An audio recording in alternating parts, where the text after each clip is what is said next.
Bonjour la team, j'espère que vous allez bien. Moi ça va, il est midi à peu près, je suis au restaurant parce que je vais manger quelque chose, j'attends que mon plat arrive. Mais je voulais lancer une petite vidéo quand même. Je voulais lancer cette vidéo parce que il y a quelque chose que j'ai entendu hier qui m'a un peu choquée et j'aimerais en parler avec vous. Cette vidéo s'adresse spécialement aux femmes de plus de 30 ans qui ne sont pas mariées, qui sont toujours célibataires à plus de 30 ans. Cette vidéo s'adresse à vous. En fait, hier, j'ai participé à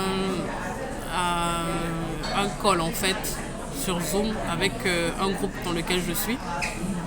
Plus de 30 ans épanouis en fait. C'est un groupe de femmes de la foi.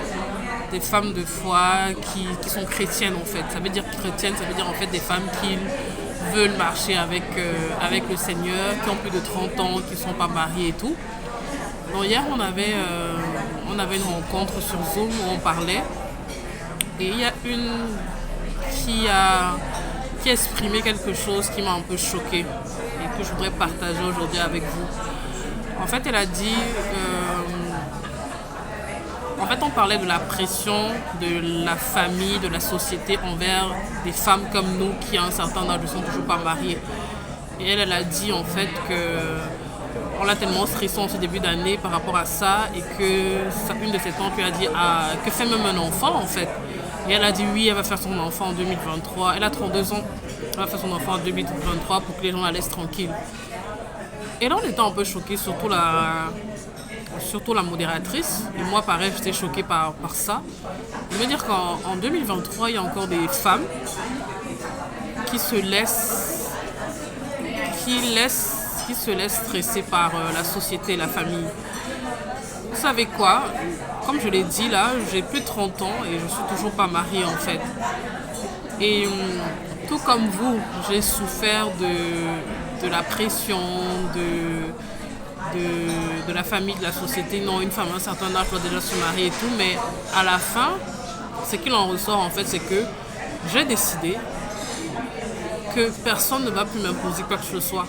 C'est ma vie et c'est moi qui choisis, avec le Seigneur bien sûr, qui sera mon futur partenaire. Je suis arrivée à ça parce qu'en fait, je me suis rendu compte que quand on voit une femme de plus de 30 ans célibataire, on a tendance à la rabaisser. Et moi, je n'accepte pas ça. Personne ne me rabaisse. Pourquoi? Parce que je suis une reine. Une reine d'abord par rapport à la position que mon père avait dans la famille. C'est un chef, donc du coup, moi, je me considère toujours comme la petite reine, la petite princesse depuis que je suis enfant et puisque je suis dernière née et tout. Et aussi parce que je suis fille de Dieu, je suis fille du roi des rois, celui qui a créé le ciel et la terre, je suis fille de Dieu. Et donc du coup, en tant que reine, en tant que princesse, il n'est pas possible que je puisse baisser mes standards tout simplement parce que j'ai plus de 30 ans, je ne suis pas mariée. Ce n'est pas possible. Et aujourd'hui, je voudrais parler aux femmes, je voudrais dire, vous avez peut-être plus de 30 ans, vous êtes célibataire, vous n'êtes pas marié. Ce n'est pas la raison pour laquelle vous allez vous sous-estimer. Ce n'est pas parce que vous êtes une femme de plus de 30 ans, n'êtes pas mariée, que vous n'êtes pas une femme. Ah non, ah non, pas du tout. Ne vous stressez pas par les codes de la société en fait. C'est pas possible, ne vous stressez pas par rapport à ça. Soyez confiante en vous. Et moi j'estime que à plus de 30 ans, on sait déjà exactement ce qu'on veut de la vie parce qu'on a déjà une certaine expérience, on a acquis une certaine maturité. Donc en fait, on sait ce on attend de la vie et ce qu'on pourrait attendre d'un potentiel partenaire. Et surtout encore pour celles qui ont des enfants. Comme moi par exemple, je ne peux pas me permettre aujourd'hui de prendre n'importe qui dans ma vie à cause de ma situation en fait. Ce n'est juste pas possible. Ce n'est juste pas possible en fait.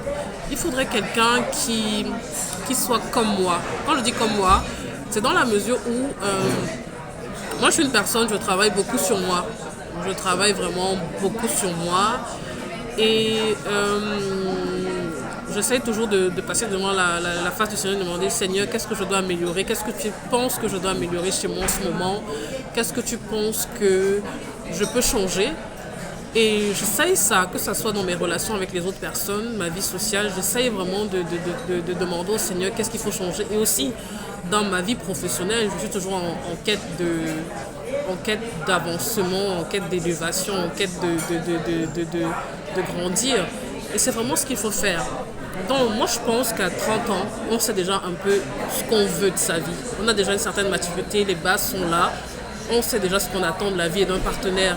Donc il n'est pas intéressant que quelqu'un vienne vous imposer des choix tout simplement parce que vous avez 30 ans. Parce qu'un homme va venir vous dire en fait que tu as 30 ans, il y a peu d'hommes qui seront intéressés par toi et tout. Non, ça c'est du gros n'importe quoi. Moi, j'ai plus de 30 ans, je ne suis pas mariée, c'est parce que je n'attends pas que tous les hommes viennent vers moi, j'attends que le bon vienne vers moi. Mon idéal, celui que j'attends avec tous les critères qui vont avec. Contrairement et paradoxalement, depuis que j'ai plus de 30 ans, depuis que je suis à un certain niveau dans ma vie, j'attends encore plus d'un homme que quand j'étais à 25 ans. Et c'est ça. Je n'attends pas que tous les hommes viennent vers moi. Non. Vous pouvez passer votre chemin. Moi, j'attends l'exception. J'attends mon idéal à moi. Ce que j'attends comme recherche. Et je sais, en tant que femme qui sait ce qu'elle veut, en tant que femme qui a une certaine confiance en elle, et aussi confiance au Seigneur, parce que c'est ça qui est le plus important, que le Seigneur, à un moment donné, quand il estimera que je serai prête, qui va m'amener l'homme qui est fait pour moi. Parce que je pense que aujourd'hui encore, il y a encore des Joseph. Aujourd'hui encore, on peut encore trouver des Boaz. C'est possible en fait. Et moi, je suis dans cette logique-là. En 2023, on ne m'impose rien. En 2023, je fais mon choix avec l'aide de Dieu pour trouver l'homme qu'il me faut et qu'il faut à ma situation. Alors, j'aimerais dire à des femmes de plus de 30 ans, arrêtez de prendre n'importe qui dans votre vie tout simplement parce que vous ne voulez pas être célibataire. Parce que il faut savoir une chose. Célibataire, tu vis. Mais une mauvaise relation, un mauvais choix de mari plus tard peut t'amener à la tombe. Moi, j'ai perdu ma cousine il y a 2 ans parce qu'elle est dans une mauvaise relation. Elle est morte. Aujourd'hui, c'est qui pleure? Faites attention aux hommes que vous faites entrer dans vos vies. Moi, je m'adresse aujourd'hui aux femmes de plus de 30 ans qui sont célibataires et qui veulent marcher avec le Seigneur. Ça, c'est ma cible, en fait. Faites attention à ce genre de personnes. Ayez confiance en vous. Investissez en vous, que ce soit dans le cadre, dans votre vie sociale, dans vos relations avec les autres et dans votre vie professionnelle. Et les choses se mettront en place et vous trouverez la bonne personne. Et un petit conseil que j'ai envie de vous dire, lorsque vous cherchez la bonne personne, essayez d'écrire les critères de la personne avec qui vous voulez vivre au quotidien. Parce que c'est ça aussi, vous choisissez des personnes qu'on vous impose par la plupart du cas. Et au final, c'est des personnes qui n'ont rien à voir avec vous, qui n'ont pas les mêmes valeurs que vous, qui n'ont rien à voir. Quand les autres vont partir, c'est vous qui restez vivre avec la personne. Donc essayez d'écrire, en ce début d'année 2023, essayez d'écrire quels sont les critères de l'homme idéal que j'aimerais, avec qui j'aimerais passer ma vie. Et priez le Seigneur pour vous dire, Seigneur, voici ce que j'attends d'un homme, et c'est avec ça que je veux, c'est ce que je veux. Et travaillez aussi sur vous, parce que ça va de soi. On ne veut pas vouloir atteindre le top si on ne travaille pas, si on n'est même pas soi-même top en fait. Donc si tu vas arriver à un certain niveau dans ta vie, tu veux un homme d'un certain niveau, essaie aussi d'être à ce niveau-là. Parce que on avait l'habitude de nous dire que les contraires s'attirent, mais maintenant les contraires ne s'attirent plus. Donc si tu veux un homme d'un certain standard, toi-même, femme, dans ton célibat, deviens ce standard-là.